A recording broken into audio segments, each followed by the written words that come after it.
Hi everyone, welcome back to my YouTube channel. ನಿನ್ನೆ ವಿಡಿಯೋದಲ್ಲಿ ನಾವು ಅಧ್ಯಾಯ 5 ಹೊಸ ಧರ್ಮಗಳ ಉದಯ ಅದರಲ್ಲಿ ಬೌದ್ಧ ಧರ್ಮದ ಬಗ್ಗೆ ತಿಳ್ಕೊಂಡಿದ್ವಿ. ಇನ್ನು ಇವತ್ತಿನ ವಿಡಿಯೋದಲ್ಲಿ ಜೈನ ಧರ್ಮದ ಬಗ್ಗೆ ತಿಳ್ಕೊಳ್ಳೋಣ.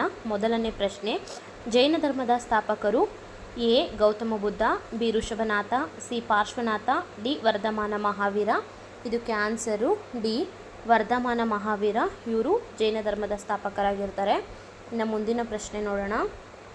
ಜೀನ ಎಂದರೆ ಎ ಮೋಹವನ್ನು ಗೆದ್ದವನು, ಬಿ ಜ್ಞಾನಿ, ಸಿ ತಿಳಿದವನು, ಡಿ ಶಕ್ತಿಶಾಲಿ. ಇದಕ್ಕೆ ಆನ್ಸರು ಎ ಮೋಹವನ್ನು ಗೆದ್ದವನು ಅಂತ ಅರ್ಥ ಆಗುತ್ತೆ ಜೀನ ಅಂತ ಅಂದರೆ. ಇನ್ನು ನೆಕ್ಸ್ಟ್ ಪ್ರಶ್ನೆ, ಜೈನ ಧರ್ಮದ 23ನೆಯ ತೀರ್ಥಂಕರರು ಯಾರು? A Rishabhanatha, B Parshvanatha, C Gautama Buddha, D Vardhamana Mahavira. ಇದಕ್ಕೆ ಆನ್ಸರು ಬಿ ಪಾರ್ಶ್ವನಾಥ. ಇವರು ಜೈನ ಧರ್ಮದ 23ನೇ ತೀರ್ಥಂಕರರಾಗಿದ್ದು ಅಶ್ವಸೇನನ ಮಗನಾಗಿ ಜನಿಸಿರ್ತಾರೆ. ಇನ್ನು ಜೈನ ಧರ್ಮದ ಮೊದಲ ತೀರ್ಥಂಕರರು ಅಂದರೆ ಅದು ಋಷಭನಾಥ. ಹಾಗಾದರೆ ಜೈನ ಧರ್ಮದ 24ನೇ ತೀರ್ಥಂಕರರು ಯಾರು ಅನ್ನೋದನ್ನು ನೀವು ಕಮೆಂಟ್ ಮಾಡಿ. ನನ್ನ ನೆಕ್ಸ್ಟ್ ಪ್ರಶ್ನೆ, ಅಹಿಂಸೆಗೆ ಜಗತ್ತಿನ ಮತ್ಯಾವ ಧರ್ಮವು ನೀಡದಿರುವ ಮಹತ್ವವನ್ನು ನೀಡಿದ ಧರ್ಮ ಯಾವುದು? ಎ ಬೌದ್ಧ ಧರ್ಮ, ಬಿ ಯಹೂದಿ ಧರ್ಮ, ಸಿ ಜೈನ ಧರ್ಮ, ಡಿ ಇಸ್ಲಾಂ ಧರ್ಮ. ಇದಕ್ಕೆ ಆನ್ಸರು ಸಿ ಜೈನ ಧರ್ಮ. ಇದು ಅಹಿಂಸೆಗೆ ಜಗತ್ತಿನ ಮತ್ಯಾವ ಧರ್ಮನೂ ನೀಡದೇ ಇರೋಷ್ಟು ಮಹತ್ವವನ್ನು ನೀಡಿದ ಧರ್ಮ ಅಂತ ಹೇಳ್ಬೋದು. ಇನ್ನು ಮುಂದಿನ ಪ್ರಶ್ನೆ, ಬಿಳಿಯ ವಸ್ತ್ರ ತೊಡುವವರು ಯಾರ ಅನುಯಾಯಿಗಳಾಗಿದ್ದಾರೆ? A Mahavira, B Gautama Buddha, C Rishabhanatha, D Parshvanatha. ನಿಮಗೆ ಗೊತ್ತೇ ಇದೆ, ಜೈನ ಧರ್ಮದಲ್ಲಿ 2 ಪಂಗಡಗಳು ಬರ್ತವೆ. ಒಂದು ಶ್ವೇತಾಂಬರರು ಮತ್ತು ಇನ್ನೊಂದು ದಿಗಂಬರರು ಅಂತ. ಶ್ವೇತಾಂಬರರು ಅಂತಂದರೆ ಬಿಳಿಯ ವಸ್ತ್ರ ತೊಡುವವರು ಅಂತ ಅರ್ಥ ಬರುತ್ತೆ. ಅಂದರೆ ಇವರು ಯಾರ ಅನುಯಾಯಿಯಾಗಿದ್ದರು ಅಂದರೆ ಡಿ ಆನ್ಸರು ಪಾರ್ಶ್ವನಾಥ ಅವರ ಅನುಯಾಯಿಯಾಗಿರ್ತಾರೆ. ಇನ್ನು ಮುಂದಿನ ಪ್ರಶ್ನೆ, ದಿಕ್ಕುಗಳನ್ನೇ ಬಟ್ಟೆಯಾಗಿ ಹೊಂದಿರುವವರನ್ನು ಹೀಗೆನ್ನುವರು? ಎ ದಿಗಂಬರರು, ಬಿ ಶ್ವೇತಾಂಬರರು, ಸಿ ಅನುಯಾಯಿಗಳು, ಡಿ ದಿವ್ಯಜ್ಞಾನಿಗಳು. ಇದಕ್ಕೆ ಆನ್ಸರು ಎ ದಿಗಂಬರರು. ಇವರು ದಿಕ್ಕುಗಳನ್ನೇ ಬಟ್ಟೆಯಾಗಿ ಹೊಂದಿರುವಂಥವರಾಗಿರ್ತಾರೆ. ಇನ್ನು ನೆಕ್ಸ್ಟ್ ಪ್ರಶ್ನೆ, 2500 ವರ್ಷಗಳ ಹಿಂದೆ ಸಿಂಧೂ ಗಂಗಾ ನದಿ ಬಯಲಿನಲ್ಲಿ 16 ಚಿಕ್ಕ ಪುಟ್ಟ ರಾಜ್ಯಗಳಿದ್ವು. ಬೌದ್ಧರ ಸಾಹಿತ್ಯದಲ್ಲಿ ಇವುಗಳನ್ನು ಹೀಗೆಂದು ಕರೆಯುತ್ತಾರೆ?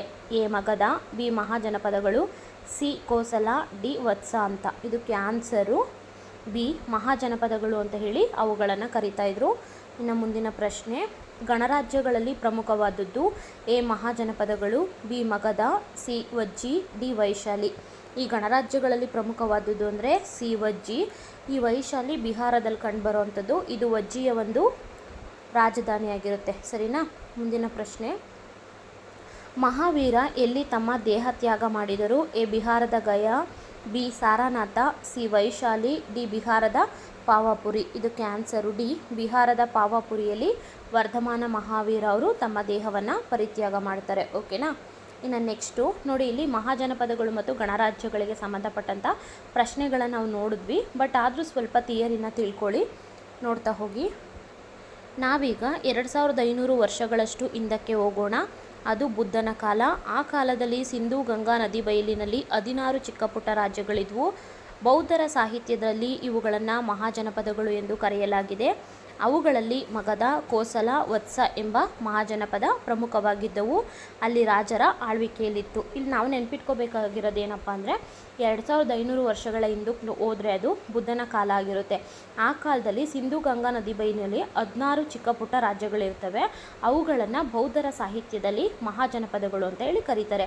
ಆ ಮಹಾಜನಪದಗಳಲ್ಲಿ ಪ್ರಮುಖವಾದವು ಅಂತಂದರೆ ಮಗಧ, ಕೋಸಲ ಮತ್ತು ವತ್ಸ. ಓಕೆನಾ? ಅಲ್ಲಿ ರಾಜರು ಕೂಡ ಆಳ್ವಿಕೆಯನ್ನು ಮಾಡ್ತಾ ಇರ್ತಾರೆ. ಇನ್ನು ಗಣರಾಜ್ಯಗಳ ಬಗ್ಗೆ ನೋಡ್ತಾ ಹೋಗೋಣ. ನೋಡಿ, ಹಾಗೆ ಇದೇ ಕಾಲದಲ್ಲಿ ಹಲವಾರು ರಾಜ್ಯಗಳಲ್ಲಿ ಜನಪ್ರತಿನಿಧಿಗಳು ಆಳ್ವಿಕೆ ಇತ್ತು. ಅವುಗಳನ್ನು ಗಣರಾಜ್ಯಗಳೆಂದು ಕರೆಯಲಾಗುತ್ತೆ. ಗಣರಾಜ್ಯಗಳಲ್ಲಿ ಪ್ರಮುಖವಾದದ್ದು ವಜ್ಜಿ ಗಣರಾಜ್ಯ. ಅದು ಹಲವಾರು ಗಣರಾಜ್ಯಗಳನ್ನು ಒಳಗೊಂಡ ಒಕ್ಕೂಟವಾಗಿತ್ತು. ಬಿಹಾರದ ವೈಶಾಲಿ ಪಟ್ಟಣವು ಅದರ ರಾಜಧಾನಿ. ವಜ್ಜಿಯ ಒಕ್ಕೂಟದಲ್ಲಿ ಹಿರಿಯ ಮತ್ತು ಕಿರಿಯ ಸದಸ್ಯರನ್ನು ಒಳಗೊಂಡ ಒಂದು ಸಭೆಯು ಆಳ್ವಿಕೆ ನಡೆಸುತ್ತಿತ್ತು. ಸಭಾ ಸದಸ್ಯರನ್ನು ರಾಜ ಎಂದು ಸಂಬೋಧಿಸಲಾಗುತ್ತಿತ್ತು. ಸಭೆಯಲ್ಲಿ ಒಕ್ಕೂಟಕ್ಕೆ ಸಂಬಂಧಪಟ್ಟ ಎಲ್ಲ ಪ್ರಮುಖ ವಿಷಯಗಳು ಚರ್ಚೆಗೆ ಬರುತ್ತಿದ್ವು. ನೋಡಿ, ಗಣರಾಜ್ಯ ಅಂತಂದರೆ ಇದು ಕೂಡ ಬುದ್ಧನ ಕಾಲಾವಧಿನೇ ಆಗಿರುತ್ತೆ. ಅಲ್ಲಿ ಹಲವಾರು ರಾಜ್ಯಗಳಲ್ಲಿ ಜನಪ್ರತಿನಿಧಿಗಳು ಆಳ್ವಿಕೆ ಮಾಡ್ತಾ ಇರ್ತಾರೆ. ಅವುಗಳನ್ನೇ ಗಣರಾಜ್ಯಗಳು ಅಂತ ಹೇಳಿ ಕರೀತಾರೆ. ಈ ಗಣರಾಜ್ಯಗಳಲ್ಲಿ ಪ್ರಮುಖವಾದದ್ದು ಅಂತಂದರೆ ವಜ್ಜಿ. ಈ ವಜ್ಜಿ ಗಣರಾಜ್ಯದ ಒಂದು ರಾಜಧಾನಿ ಯಾವುದಪ್ಪ ಅಂದರೆ ಬಿಹಾರದ ವೈಶಾಲಿಯಾಗಿರುತ್ತೆ. ಈ ವಜ್ಜಿ ಒಕ್ಕೂಟದಲ್ಲಿ ಹಿರಿಯರು ಮತ್ತು ಕಿರಿಯ ಸದಸ್ಯರನ್ನು ಒಳಗೊಂಡಿರುವಂಥ ಒಂದು ಸಭೆ ಇರುತ್ತೆ. ಆ ಸಭೆ ಇದರ ಒಂದು ಮೇಲ್ವಿಚಾರಣೆಯನ್ನು ನಡೆಸ್ತಾ ಇರುತ್ತೆ ಅಥವಾ ಆಳ್ವಿಕೆಯನ್ನು ಮಾಡ್ತಾ ಇರುತ್ತೆ ಅಂತ ಹೇಳ್ಬೋದು. ಇನ್ನು ಈ ಸಭಾ ಸದಸ್ಯರನ್ನು ರಾಜ ಅಂತ ಹೇಳಿ ಕರಿತಾ ಇದ್ರು. ಈ ಸಭೆಯಲ್ಲಿ ಈ ಒಕ್ಕೂಟಕ್ಕೆ ಸಂಬಂಧಪಟ್ಟಂತಹ ಎಲ್ಲ ಪ್ರಮುಖ ವಿಷಯಗಳನ್ನು ಕುರಿತು ಚರ್ಚೆ ಮಾಡ್ತಿದ್ರು ಅಂತ ನೆನ್ಪಿಟ್ಕೊಳ್ಳಿ ಸಾಕು. ಇನ್ನು ಹೊಸ ಪದಗಳಿದ್ದಾವೆ, ಅವನ್ನು ನೋಡಿ. ವೈರಾಗ್ಯ ಅಂತಂದರೆ ಪ್ರಪಂಚದ ಎಲ್ಲ ಬಗೆಯ ಆಸೆಗಳನ್ನು ತ್ಯಜಿಸುವಿಕೆ ಅಂತ. ದಿಗಂಬರ ಅಂದರೆ ದಿಕ್ಕುಗಳನ್ನೇ ಬಟ್ಟೆಯಾಗಿ ಹೊಂದಿರುವವರು.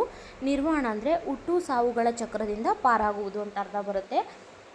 ನಾವು ಇವತ್ತಿನ ವಿಡಿಯೋ ಮತ್ತು ನಿನ್ನೆ ವಿಡಿಯೋದಲ್ಲಿ ಹೊಸ ಧರ್ಮಗಳ ಉದಯಕ್ಕೆ ಸಂಬಂಧಪಟ್ಟ ಅಧ್ಯಾಯದಲ್ಲಿ ಜೈನ ಧರ್ಮ, ಬೌದ್ಧ ಧರ್ಮ, ಮಹಾಜನಪದಗಳು ಮತ್ತು ಗಣರಾಜ್ಯಗಳಿಗೆ ಸಂಬಂಧಪಟ್ಟಂತಹ ಪ್ರಶ್ನಾರ್ಥಗಳನ್ನು ನೋಡಿದ್ದೀವಿ. ಇನ್ನು ಈ ಒಂದು ಲೆಸನಲ್ಲಿ ಬರುವಂಥ ಅಭ್ಯಾಸದ ಪ್ರಶ್ನೆಗಳನ್ನು ನೋಡ್ತಾ ಹೋಗೋಣ. ನೋಡಿ, ಗೌತಮ ಬುದ್ಧನು ಡ್ಯಾಶ್ ಎಂಬಲ್ಲಿ ಜನಿಸಿದನು. ನೇಪಾಳದ ಲುಂಬಿನಿಯ ಕಪಿಲವಸ್ತುವಿನಲ್ಲಿ ಅವರು ಜನಿಸ್ತಾರೆ. ಬುದ್ಧನು ತನ್ನ ಉಪದೇಶವನ್ನು ಡ್ಯಾಶ್ ಭಾಷೆಯಲ್ಲಿ ಬೋಧಿಸಿದರು, ಪಾಳಿ ಭಾಷೆಯಲ್ಲಿ ಬೋಧಿಸ್ತಾರೆ. ಜೀನ ಎಂದರೆ ಡ್ಯಾಶ್ವನ್ನು ಗೆದ್ದವನು ಎಂದರ್ಥ, ಅಂದರೆ ಮೋಹವನ್ನು ಗೆದ್ದವರು ಅಂತ ಅರ್ಥ ಬರುತ್ತೆ.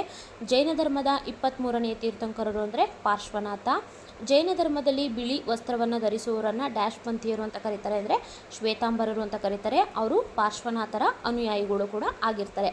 ಸರಿನಾ? ಇಲ್ಲಿಗೆ ಈ ಒಂದು ಅಧ್ಯಾಯ 5 ಹೊಸ ಧರ್ಮಗಳ ಉದಯ ಅನ್ನೋ ಒಂದು ಲೆಸನ್ ಬಗ್ಗೆ ಸಂಪೂರ್ಣವಾಗಿ ತಿಳ್ಕೊಂಡ್ವಿ. ಐ ಹೋಪ್ ನಿಮಗೆ ಈ ವಿಡಿಯೋಸ್ ಇಷ್ಟ ಆಗ್ತಾ ಇದೆ ಅಂತ ನಾನು ಭಾವಿಸ್ತೀನಿ. ದಯವಿಟ್ಟು ಇಷ್ಟ ಆದರೆ ಸಬ್ಸ್ಕ್ರೈಬ್ ಮಾಡಿಕೊಂಡು ವಿಡಿಯೋಸ್ನ ನೋಡಿ ಅಂತ ಕೇಳ್ಕೊತೀನಿ. ನಾನು ಯಾಕೆ ನಿಮಗೆ ಕಮೆಂಟ್ ಬಾಕ್ಸಲ್ಲಿ ಕಮೆಂಟ್ ಮಾಡಿ ಅಂತ ಹೇಳ್ತೀನಿ ಅಂದರೆ ನನಗೊಂದು ಮೋಟಿವೇಶನ್ ಸಿಗುತ್ತೆ. ಅದಕ್ಕೋಸ್ಕರ ನಾನು ನಿಮಗೆ ಕಮೆಂಟ್ ಬಾಕ್ಸಲ್ಲಿ ಕಮೆಂಟ್ ಮಾಡಿ ಅಂತ ಹೇಳೋದು. ಜೊತೆಗೆ ಟೈಮ್ ವೇಸ್ಟ್ ಮಾಡದೆ ಚೆನ್ನಾಗಿ ಓದ್ಕೊಳ್ಳಿ ಅಂತ ಹೇಳ್ತೀನಿ. Happy Sunday.